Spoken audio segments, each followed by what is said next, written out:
جنگ یرموک اور جنگ قادسیہ۔ جنگ قادسیہ جو عراق میں ساسانیوں کے خلاف لڑی گئی، جس کی کمان حضرت سعد بن ابی وقاص رضی اللہ تعالی عنہ کر رہے تھے، اور دوسری جنگ یرموک جو شام میں بازنطینیوں کے خلاف لڑی گئی، جس کی کمان حضرت خالد بن ولید رضی اللہ تعالی عنہ کر رہے تھے۔ جنگ یرموک اور قادسیہ دو ایسی خون ریز اور فیصلہ کن جنگیں تھیں کہ جنہوں نے اسلامی فتوحات میں فیصلہ کن کردار ادا کیا۔ نبی پاک صلی اللہ علیہ وآلہ وسلم کی وفات کے بعد جب بغاوتوں اور فتنوں نے سر اٹھانا شروع کیا تو حضرت ابوبکر صدیق رضی اللہ تعالی عنہ نے ان بغاوتوں کو کچلنے کے لیے اسلامی لشکر کو مختلف سمتوں میں روانہ کیا۔ ان دستوں کی قیادت چیدہ صحابہ کرام کر رہے تھے، جن میں حضرت خالد بن ولید، حضرت اکرمہ بن ابی جہل، حضرت عمر بن العاص، حضرت شرحبیل بن حسنہ، حضرت مہاجر بن ابی امیہ، حضرت خالد بن سعید بن عاص، حضرت ارفجہ بن ہرثمہ بارکی، حضرت حذیفہ بن محسن کلانی، حضرت طریفہ بن حاجز، حضرت سوید بن مکران مزنی، حضرت علا بن حضرمی رضی اللہ تعالی عنہ شامل ہیں۔ ان فتنوں کو کچلنے کے بعد حضرت خالد بن ولید کو عراق کی مہم پر روانہ کیا گیا، جبکہ دوسری طرف اسلامی لشکر کو یکے بعد دیگرے 4 حصوں میں تقسیم کر کے حضرت ابوبکر صدیق رضی اللہ تعالی عنہ نے شام کی مہم پر روانہ کیا، جن میں سے ایک حصے کی قیادت حضرت یزید بن ابی سفیان، ایک حصے کی قیادت حضرت عبیدہ بن جراح، تیسرے حصے کی قیادت حضرت عمر بن عاص، جبکہ چوتھے حصے کی قیادت حضرت شرحبیل بن حسنہ کر رہے تھے۔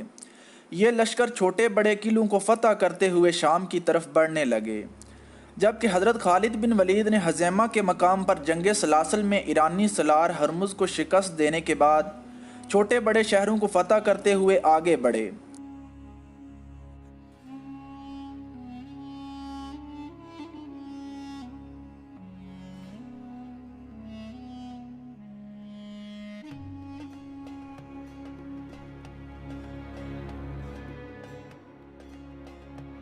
اور پھر دومت الجندل میں ایاز بن غنم کی مدد کو پہنچے اور عقیدر بن مالک کے فتنے کو مٹانے کے بعد واپس پھر عراق کی طرف بڑھے، یہاں تک کہ عراق کے شہروں کو فتح کرتے ہوئے دریائے فرات کے ساتھ ساتھ وہاں تک جا پہنچے جہاں ساسانی اور بازنطینی سلطنت کی سرحدیں ملتی تھیں۔ وہاں پر بازنطینی اور ساسانی متحدہ لشکر کو شکست دینے کے بعد شام کی مہم پر حضرت عبیدہ بن جراح کی مدد کے لیے جانے کا حکم ملا۔ حضرت خالد بن ولید کے شام کی مہم پر چلے جانے کے بعد تقریباً 1 سال تک ایرانیوں کے خلاف کوئی کارروائی نہیں کی گئی۔ اب مسلمانوں کے مرکز کی ساری توجہ شام کی طرف ہو گئی تھی، اس لیے کوئی مزید کارروائی یا کمک عراق کی طرف نہ بھیجی گئی۔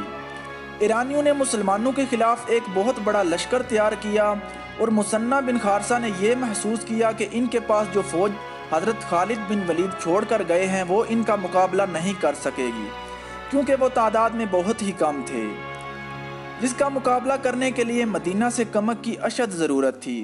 حضرت مثنہ بن خارثہ خود مدینہ پہنچے اور حضرت ابوبکر صدیق رضی اللہ تعالی عنہ سے مدد کی درخواست کی۔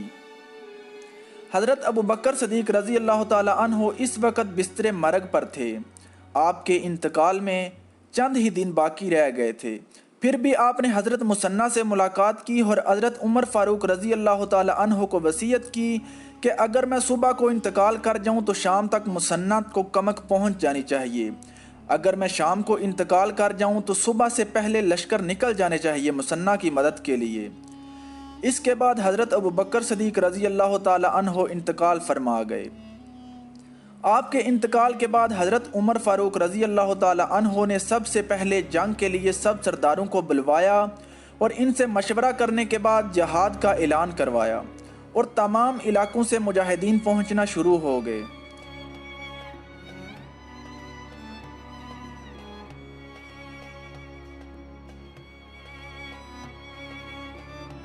حضرت ابو عبید بن مسعود ثقفی جو یمن کے ایک مجاہد تھے، ان کو لشکر کی کمان دے کر عراق کی طرف روانہ کیا گیا۔ ان کے لشکر کی تعداد بہت کم تھی اور زیادہ تر نوجوان وہ تھے جن کو جنگ کا کوئی خاص تجربہ بھی نہیں تھا، کیونکہ اسلامی لشکر کا بڑا حصہ پہلے سے ہی شام میں جنگوں میں مصروف تھا اور تمام تر تجربہ کار سالار اور مجاہد اس طرف تھے۔ اسلامی لشکر 3 شعبان کو عراق پہنچا اور حضرت مثنی بن خارثہ سے جا ملا۔ پہلے 3 جنگیں ہوئیں، ان میں مسلمانوں نے فتح پائی۔ پھر 23 شعبان 13 ہجری اکتوبر 634 عیسوی کو معرکہ جسر پیش آیا۔ 20 دنوں کی مدت میں ان 4 معرکوں میں پہلے 3 معرکوں میں مسلمانوں کو فتح ملی۔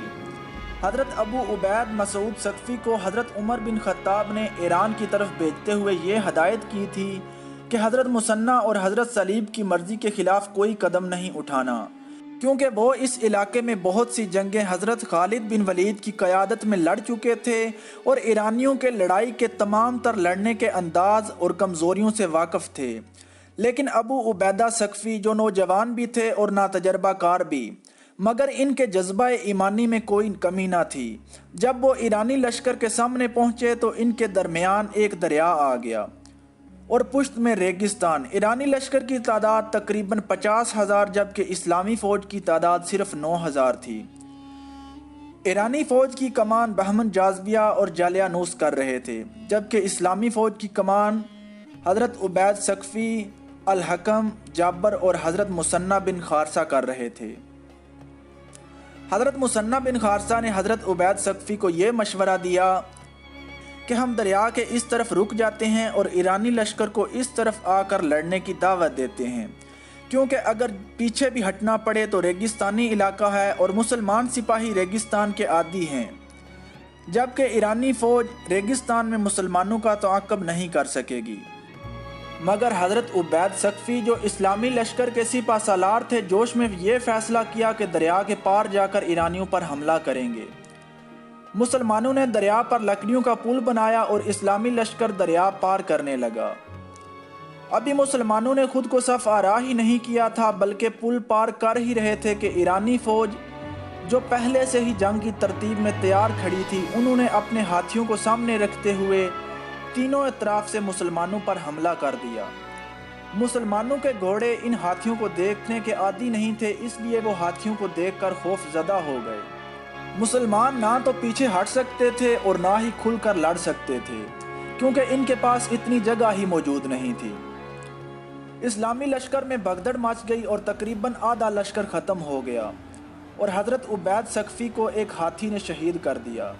ان کی شہادت کے بعد حضرت مثنی بن خارثہ نے لشکر کی قیادت سنبھالی اور حضرت مثنی بن خارثہ بھی شدید زخمی ہو چکے تھے۔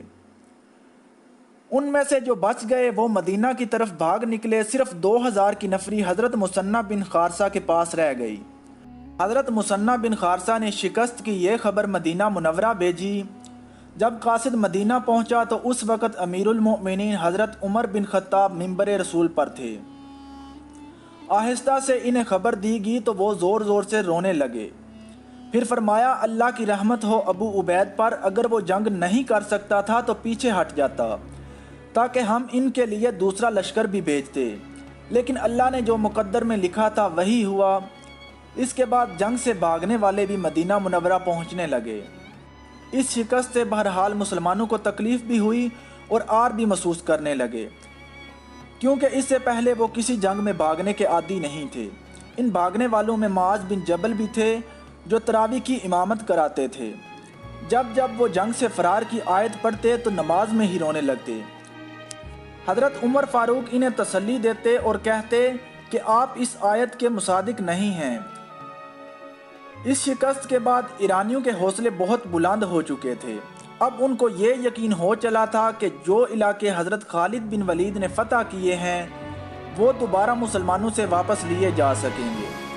مدینہ میں جنگ جسر کا بدلہ لینے کے لیے دوبارہ سے جنگ کی تیاریاں شروع ہو گئیں اور خلیفہ حضرت عمر فاروق رضی اللہ تعالی عنہ نے لشکر کی قیادت کا فیصلہ خود کیا، مگر تمام جلیل القدر صحابہ کرام نے مشورہ دیا کہ خدا نخواستہ مسلمانوں کو شکست ہوتی ہے تو یہ اسلامی لشکر کی نہیں بلکہ اسلامی ریاست کی شکست تسلیم کی جائے گی، لہٰذا آپ بڑے سے بڑا لشکر تیار کیجئے اور آپ خود جانے کے بجائے کسی اور صحابی رسول کو اس کا سپہ سالار بنا کر بھیجیں، بے شک آپ مدینہ میں بیٹھ کر اس کو کنٹرول کریں۔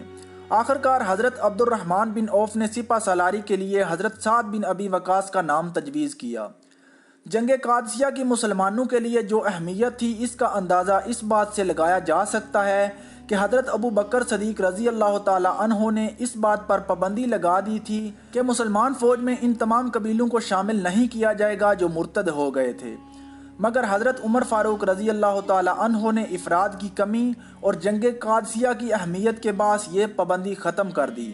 ان تمام قبیلوں سے افراد فوج میں شامل کیے گئے جو دوبارہ مسلمان ہو چکے تھے اور وہ اپنا ایمان ثابت کرنے پر تیار تھے اور جوش و جذبے سے سرشار تھے۔ اسلامی لشکر کے قادسیہ پہنچنے سے پہلے ہی حضرت مثنی بن خارثہ انتقال کر چکے تھے۔ جنگ قادسیہ میں ایرانیوں کی شکست کا مطلب یہ تھا کہ مدائن ان کے قبضے سے نکل جاتا جو ان کا دارالخلافہ تھا، اور مسلمانوں کی شکست کا مطلب یہ تھا کہ عراق کے تمام علاقے جو حضرت خالد بن ولید نے فتح کیے تھے وہ مسلمانوں کے ہاتھوں سے نکل جاتے اور ایرانیوں کا اگلا ہدف مدینہ کی اسلامی ریاست ہوتی۔